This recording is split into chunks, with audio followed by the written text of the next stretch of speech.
اسرائیل اور حماس کے درمیان مستقل جنگ بندی اور امن مذاکرات کا مستقبل قریب میں کوئی زیادہ امکان نہیں ہے۔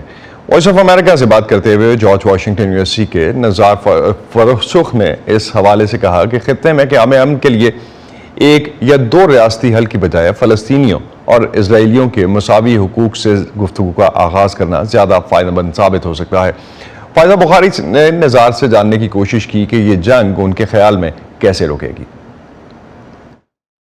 Most probably the conflict or the military activities will stop. ممکنہ طور پر یہ تنازع یا فوجی سرگرمیاں اس وقت رکیں گی جب فریقین میں سے کوئی اپنا مقصد حاصل کر لے یا اچانک غیر متوقع حملہ کر دے یا کوئی ایسا اچانک عمل جو دوسرے فریق کو فوجی کارروائیاں بند کرنے پر مجبور کر دے۔ مستقل حل کب تک ممکن ہے؟ شاید ابھی بہت دور ہے۔ اسرائیلی حکومت نہیں بلکہ فوج اور انٹیلیجنس اداروں نے دریافت کیا کہ دراصل وہ حماس کو جانتے ہی نہیں، اور یہ ایک بہت بری پوزیشن ہے، اور اسی وجہ سے یہ دیکھنا مشکل ہے کہ اسرائیلی عوام اور ادارے کس طرح حماس کے ساتھ کوئی ایسا معاہدہ کرنے کے لیے پورے اعتماد ہو سکیں گے جو ان کے خیال میں پائیدار ہو۔ ان کے لیے جنگ روک پانے کی طاقت کا احساس پیدا کرنا ضروری ہے، اور دوسرا یہ اعتماد کہ وہ اپنے دشمن کو اس حد تک جانتے ہیں کہ وہ اپنے فیصلوں پر بھروسہ کر سکیں۔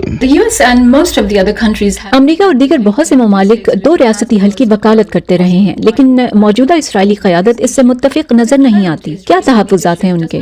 دو ریاستی حل کی بنیاد یہ ہے کہ یہ تنازع مختلف قومی شناختوں کے حامل دو افراد کے بارے میں ہے جو ایک ہی سرزمین پر اپنے حق خود ارادیت کا استعمال کرنا چاہتے ہیں، لہٰذا یا تو یہ دونوں ایک دو قومی ریاست میں مساوی حقوق کے ساتھ رہیں یا ہم اسے دو علاقوں میں تقسیم کر کے دونوں کو مکمل خود مختار ریاستیں بنا دیں۔ چیلنج یہ ہے کہ اسرائیل میں ایسے لوگ ہیں جو یہ سمجھتے ہیں کہ پورے علاقے پر یہودیوں کی خود مختاری ہونی چاہیے۔ انہیں وہاں غیر یہودیوں کے ہونے پر کوئی اعتراض نہیں، لیکن وہ خود مختاری میں کسی بھی اشتراک پر اعتراض کرتے ہیں۔ یہ مکتبہ فکر بائیں بازو اور امن کیمپ سے مختلف ہے، جس کا ماننا ہے کہ بنیادی مقصد ایک ایسی ریاست کا قیام ہے جہاں یہودی اکثریت ہو اور یہودیوں کے لیے محفوظ ہو۔ صہیونی نظریے کا آغاز اس لیے ہوا تھا کہ دنیا میں یہودیوں نے محسوس کیا کہ جب تک وہ اکثریت میں نہیں ہیں وہ محفوظ نہیں رہ سکتے۔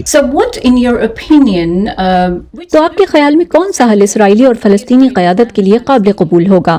رام اللہ میں فلسطینی قیادت نے اب بھی کہا ہے کہ دو ریاستی حل کی حامی ہے۔ حماس کو تحفظات ہیں جس نے سال 2006 کے انتخابات میں کامیابی حاصل کی تھی، تو ایک طرح سے وہ بھی فلسطینی اتھارٹی کا حصہ ہیں۔ دو ریاستوں کی بنیاد پر جنگ بندی کو قبول کرنے کے لیے تیار ہے، لیکن ابھی تک وہ تمام سرزمین پر فلسطینی ریاست کے حق سے دستبردار نہیں ہوئے جہاں یہودیوں کے بھی حقوق ہیں۔ چنانچہ فلسطین میں مختلف سیاسی نظریات موجود ہیں، حالانکہ دو ریاستی حل پر یقین رکھنے والی عوام اب بہت ہی کم ہے۔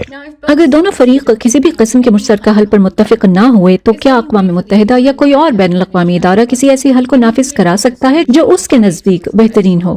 میرے خیال میں اس کا بہت کم امکان ہے۔ فلسطینیوں اور اسرائیلیوں دونوں کے لیے بہت کچھ داؤ پر لگا ہوا ہے۔ اگر انہیں لگا کہ کوئی حل موجود نہیں ہے اور بہتر طریقہ کار فوجی یا کوئی اور کارروائی ہے جس سے دوسرا فریق متفق نہ بھی ہو تو بھی وہ ایسا کر گزریں گے، اور بین الاقوامی برادری کسی بھی فریق پر کچھ بھی مسلط نہیں کرا سکے گی۔ عالمی برادری اس خطے کے لوگوں سے زیادہ امن تو نہیں چاہ سکتی۔ بہت سے علاقائی اور بین الاقوامی فریق براہ راست اس لڑائی سے جڑے ہوئے ہیں، اس لیے ان کی رائے لیے بغیر کسی حل تک پہنچنے کے بہت کم امکانات ہیں، یا کم از کم ایسا حل نہ ہو جس سے ان کے مفادات کو خطرہ لاحق ہو، کیونکہ وہ باور کروا چکے ہیں کہ وہ امن عمل کو روکنے کے قابل ہیں، اور اگر ان کے مفادات پر توجہ نہ دی گئی تو وہ بگاڑ پیدا کر سکتے ہیں۔ کیا اس مسئلے کے کسی بھی ممکنہ حل کے بارے میں فلسطینی عوام اور ان کے خیالات کو اہمیت دی جاتی ہے، خصوصاً جب اس مسئلے کا حتمی حل طے کیا جا رہا ہوگا؟ 1948 کے بعد سے، بلکہ اس سے پہلے برطانوی راج اور عثمانیہ سلطنت کے دوران بھی فلسطینی حق خود ارادیت چاہتے تھے، اور اسی طرح پہلے انتفاضہ کے بعد دو ریاستی حل بہت مقبول ہوا کیونکہ فلسطینیوں نے محسوس کیا کہ اس کے ذریعے حقیقی آزادی حاصل کرنے کا زیادہ امکان ہے۔ فلسطینیوں کو ذریعے کی نہیں نتائج کی پرواہ ہے، لہٰذا اگر سفارتکاری سے نتائج مل رہے ہوں تو وہ اس کی حمایت کرتے ہیں، اور اگر عسکری ذرائع سے نتائج برآمد ہو رہے ہیں تو وہ اس کی حمایت کریں گے۔